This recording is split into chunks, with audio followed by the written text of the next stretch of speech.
ঐতিহাসিক সেই বাসরঘর। তো অলরেডি হচ্ছে আমরা এখন ঢাকা বগুড়া হাইওয়েতে উঠে গেছি। এখানকার সৌন্দর্যটা দেখেন, just wow.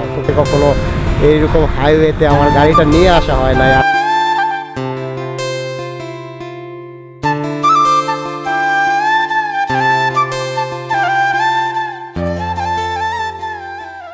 Everyone, assalamu alaikum, it's me Samir Rizwan and welcome back to my YouTube channel Mr. X Vlogs and Motofil। তো আজকে আমরা চলে আসছি হচ্ছে বগুড়া। অনেকদিন ধরেই হচ্ছে ট্যুরে আসা হয় না, তো ছোটোখাটো হুট করে একটা প্ল্যান। তো হুট করে প্ল্যান করে আমরা আজকে ছোটোখাটো একটা ট্যুরে আসছি বলতে পারেন। অনেকদিন ধরে আসলে আসবো ভাবছি, কিন্তু আজকে ইন্ট্রোটা শুরু করছে হচ্ছে বগুড়া থেকে, গল্পটা হচ্ছে নওগাঁ থেকে। তো তোমাদেরকে নিয়ে এখন নওগাঁ চলে যাব, দেন আবার বগুড়া আসবো। আজকের ভিডিওটা তোমাদেরকে অনেক ভালো লাগবে আশা করি। তো আজকে হচ্ছে অনেকদিন পরে একটা শর্ট লং ড্রাইভে যাইতেছি আর কি। সেটা হচ্ছে আজকে যাচ্ছি হচ্ছে বগুড়া, মানে আজকে আমরা হচ্ছে ঐতিহাসিক গুন্ডনগর বা মহাস্থানগরের দিকে যাচ্ছি। তো এখন ঘড়িতে সময় 2 মিনিট কম 3টা, মানে 2:58 বাজে। আর আমরা এখনও বাইপাস ছাড়তে পারি নাই। তো ইনশাল্লাহ বাইপাস ছেড়ে আমরা ঢাকা বগুড়া হাইওয়েতে উঠবো। আর আজকে হচ্ছে বগুড়া এক্সপ্লোর করা হবে মহাস্থানগড়। অনেকদিন ধরে ভাবছিলাম যে বগুড়ার দিকে যাব, বাট যাওয়া হয় না। আর অলরেডি গাড়ি চালাইতেছি 80-85, জানি না সাউন্ড কীরকম আসতেছে। অলরেডি হচ্ছে আমরা এখন ঢাকা বগুড়া হাইওয়েতে উঠে গেছি। আর আজকে যাত্রাপথ হচ্ছে বগুড়া পর্যন্ত। ওইদিকে গিয়ে আমরা কী এক্সপ্লোর করতে পারি। আর গাড়ির পরিস্থিতি তো দেখতেছি ভালোই আছে, গাড়ি এখনও দুমায়ে টানতেছে। চলো, সামনে রাস্তাও অনেক ফাঁকা। সামনে হচ্ছে হানিফটা প্রচুর টানতেছে, হানিফের পেছনে আমরাও একটু টানতেছি, তবে হচ্ছে একটু নির্দিষ্ট দূরত্ব মেনটেন করে যাচ্ছি। তো মোটামুটি হচ্ছে এখন ঘড়িতে সময় 4 মিনিট, আমরা মোটামুটি আদমদিঘির কাছাকাছি চলে আসছি। আর রাস্তা অনেকটা ফাঁকা। এদিকে হচ্ছে ধানক্ষেত। নওগাঁ বগুড়া হাইওয়েতে দেখবেন সবসময় লোকাল গাড়ি ট্রান্সপোর্ট এগুলো সবসময় সেটা চলাচল করে। একটু সাবধানে আমাদেরকে গাড়ি চালাইতে হইতেছে।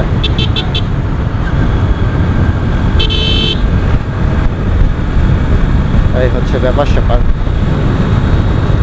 তো পঞ্চগড় যাওয়ার ইচ্ছা ছিল, বাট পঞ্চগড়টা আর যাওয়া হইলো না। এই জন্য বিধায় আমরা আজকে একটা হুট করে একটা ট্যুরের আয়োজন করে হুট করে ট্যুরে যাইতেছি। কাছে গুলে ঘুরতে আসলে বোরিং হয়ে গেছি। তো আজকে হচ্ছে আমাদের রুট প্ল্যানটা হচ্ছে যে আমরা আজকে বগুড়া 4 মাথাতে যাব না, আমরা হচ্ছে আজকে একটা নতুন রাস্তাতে যাব। সেটা হচ্ছে যে আমি ক্যামেরায় বলতেছি আজকে নতুন একটা রাস্তাতে যাব। সেটা হচ্ছে যে বগুড়ার মানে দুপচাচিয়া পার হয়ে একটা বাম দিক দিয়ে রাস্তা আছে, যেটা সোজা ওই যে বেহুলা লক্ষিন্দরের বাসর ঘর বা গোকুলের ওই সাইডে উঠছে। তো আমরা একদম সোজা ওই সাইড দিয়ে আজকে মহাস্থানগড় উঠবো। যদিও ওই রাস্তাটাতে এর আগে কখনো যাই নাই, আজকে নতুন। তো চলেন আজকে নতুন এই রাস্তাটার এক্সপিরিয়েন্স নিয়ে আসি। আর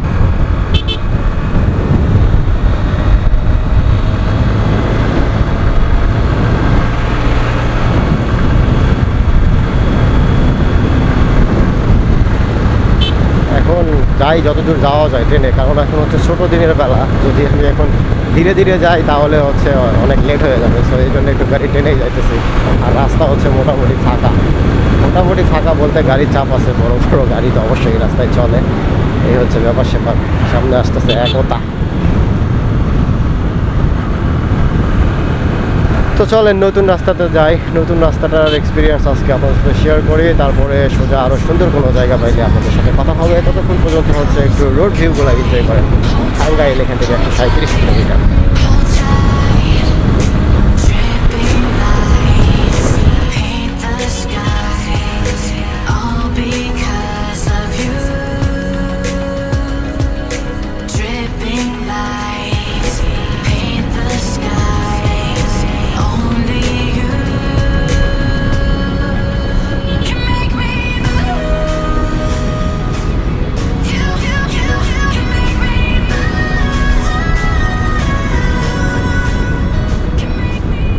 এটা হচ্ছে নাগর নদী। এই যে কি যে একটা গান আছে না, নাগর আমার নিথুরু বরণ সে তো এলো না, তাই না? রুকছে না?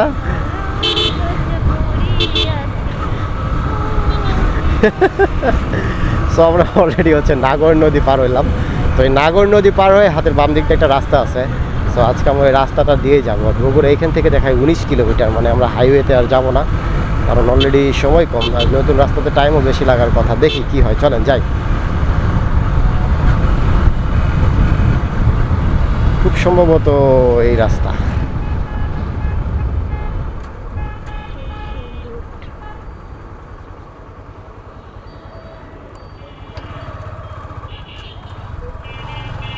দেখি কই যাওয়া যায় আল্লাহর হস্তে, আই এম নট শিওর। যদিও ফোনে এমবি আছে, একবার চেক আউট করে নেওয়া দরকার ছিল। তো দেখা যাক আমরা কই যাই, আসলে সঠিক ডেস্টিনেশনে যায় না ভুল ডেস্টিনেশনে যাই। জানি আজকে মনে করো যে এই রাস্তা চিনি না, অচেনা একটা রাস্তায় গাড়ি ঢুকাই দিছি। এখন দেখি কই যাওয়া যায়, নাহলে গুগল ম্যাপ অন করতে হবে। আমার তো মনে হচ্ছে হাইওয়ে দিয়ে গেলে মনে হয় একটু তাড়াতাড়ি যাইতাম। আচ্ছা চলো যাই, সামনে যাই, সামনে গিয়ে আবার তোমাদের সাথে কথা হবে। সো আমরা হচ্ছে দুপচাচিয়া পার হয়ে আসার পরে এখান থেকে নামুজা হচ্ছে 11 কিলোমিটার। আসলে এদিকের কোনো কিছুই চিনি না, তো এই জায়গার এই রাস্তাটা অনেক সুন্দর লাগছে, এই রাস্তাটা অনেক ভালো লাগতেছে। দুই সাইডে ধান ক্ষেত, মাঝখান দিয়ে হচ্ছে সারি সারি গাছ। তো এই গাছের মধ্যে দিয়ে যাইতেছি। আমার আইডিয়া মতে এখান থেকে গোকুল হচ্ছে 20 কিলোমিটার, আমি গুগল ম্যাপে দেখেছিলাম। তো চলো যাই আমরা। আর এইদিকে রাস্তাগুলো কিন্তু অনেক সুন্দর, দেখো পরিবেশটাও সুন্দর, রাস্তাও তাও সুন্দর। এরকম রাস্তায় আসলে গাড়ি চালাইতে ভালোই লাগে। গরু ছাগল থেকে একটু সাবধান।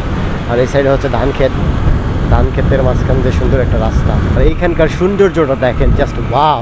এটা কি গাছ? কৃষ্ণচূড়া গাছ। এইগুলো হচ্ছে মেবি কৃষ্ণচূড়া গাছ, আমি বুঝতে পারতেছি না সঠিক।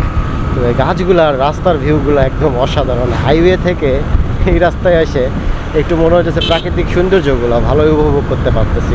তবে রাস্তায় একটু ট্রাফিক বেশি, লোকাল ট্রান্সপোর্ট বেশি, আমি একটু সাবধানে সাবধানে যাইতেছি। এখান থেকে নামুজা, সম্ভবত নামুজা গিয়ে আমাদের ডান দিকে যেতে হবে, আসি নাই কখনো এই রাস্তাতে। আর এই পাশে এগুলো হচ্ছে সব সিম বাগান, সিমের গাছ, মানে শীতকালীন সব ফসল এই গ্রামের দিকে আসলে আসলে দেখা যায়। ঠিক আছে, ভালোই লাগতেছে এই নতুন রাস্তায় রাইড করতে। রাস্তাটার কন্ডিশন অনেক ভালো। আপনারা যারা হচ্ছে ওই হাইওয়েতে যেতে চান না বা সোজা হাইওয়ে না গিয়ে মহাস্থানগড় যেতে চান, তারা কিন্তু দুপচাচিয়া থেকে এই রাস্তাটা ব্যবহার করতে পারেন। আমি এই রাস্তাটা আসলে আগে দেখি নাই, আমি সেদিন গুগল ম্যাপে হুট করে সার্চ দিয়ে এই রাস্তাটা পাইছি। তো আজকে আসলাম। রাস্তার কন্ডিশন মোটামুটি না, খুবই ভালো কন্ডিশনের রাস্তা। আর রাস্তার হিয়ারিংটাও অনেক ভালো, কোনো গাড়ি লাফালাফি নাই, ঝাঁকাঝাঁকি নাই। তো চলেন নামুজা পর্যন্ত আগে যাই, তারপর দেখি কোন দিক যাওয়া যায়।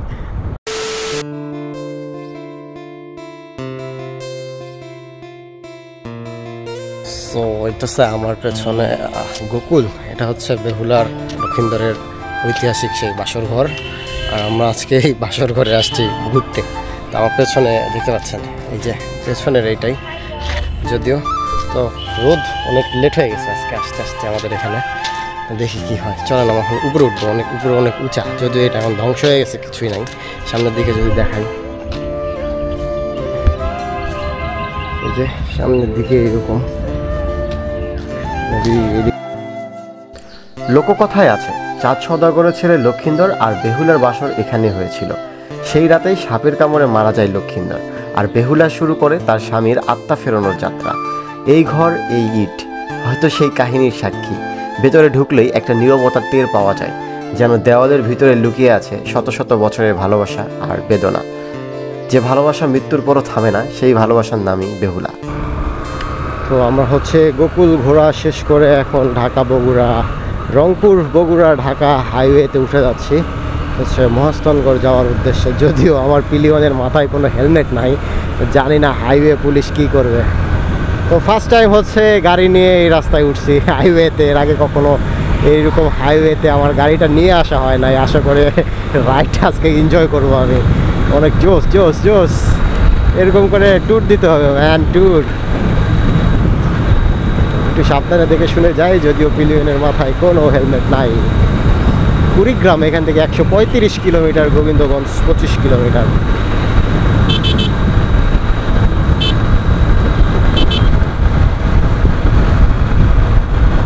তো আমরা হচ্ছে এখন এই যে মহাস্থানগড়ের গেট, এটা মেবি গেট টেট ছিল আর কি। তো আমরা এইদিকে চলে আসছি। এখন তো এর ভিতরে যাব কিভাবে? গাড়ি যাবে ওই পর্যন্ত? হ্যাঁ গাড়ি যাবে।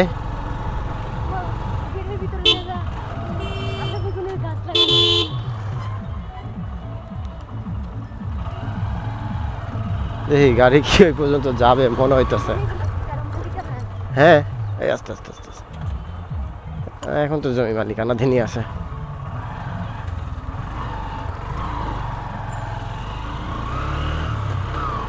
এই হইতেছে হচ্ছে জিয়তকুণ্ডু।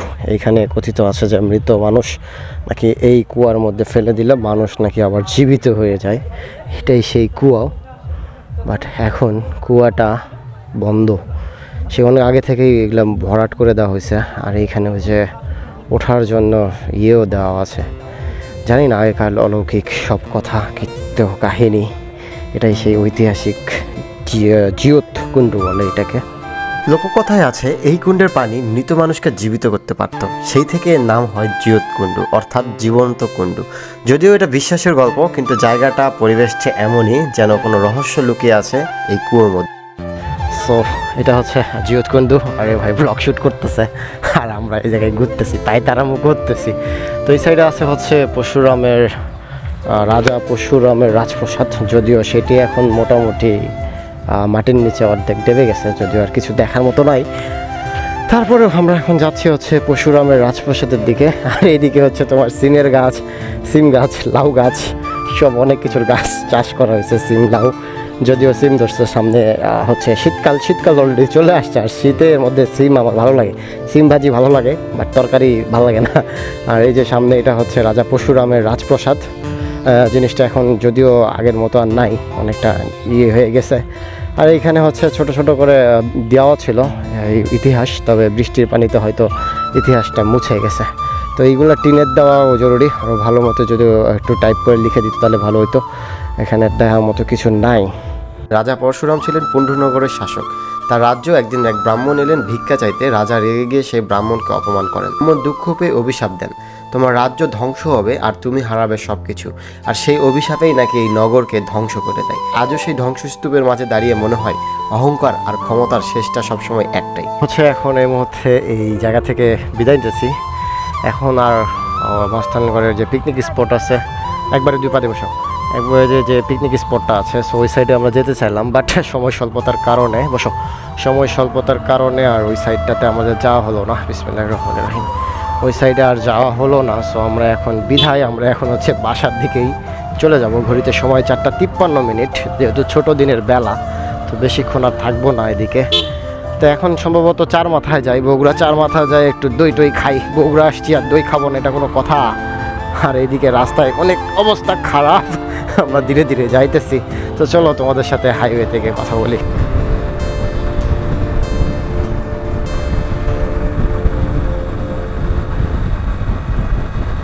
ওকে, আমরা বগুড়া চার মাথা চলে আসছি। আমরা চলে আসছি অলরেডি। সো আর টানাটানি করবো না, বাতাসের বেগে লুকিং গ্লাস একদিকে বাঁকা হয়ে গেছে, আমাদের ডান দিক দিয়ে যাইতে হবে, বাম দিক দিয়ে যাইতে হবে। তো চলো, আজকের ভিডিওটা ভালো লাগলে অবশ্যই like, comment, share and subscribe করতে ভুলবো না, মিস্টার এক্সব্লগস অ্যান্ড মোটোফিল। তো ঠিক আছে, সবাই ভালো থাকো, আল্লাহ হাফেজ।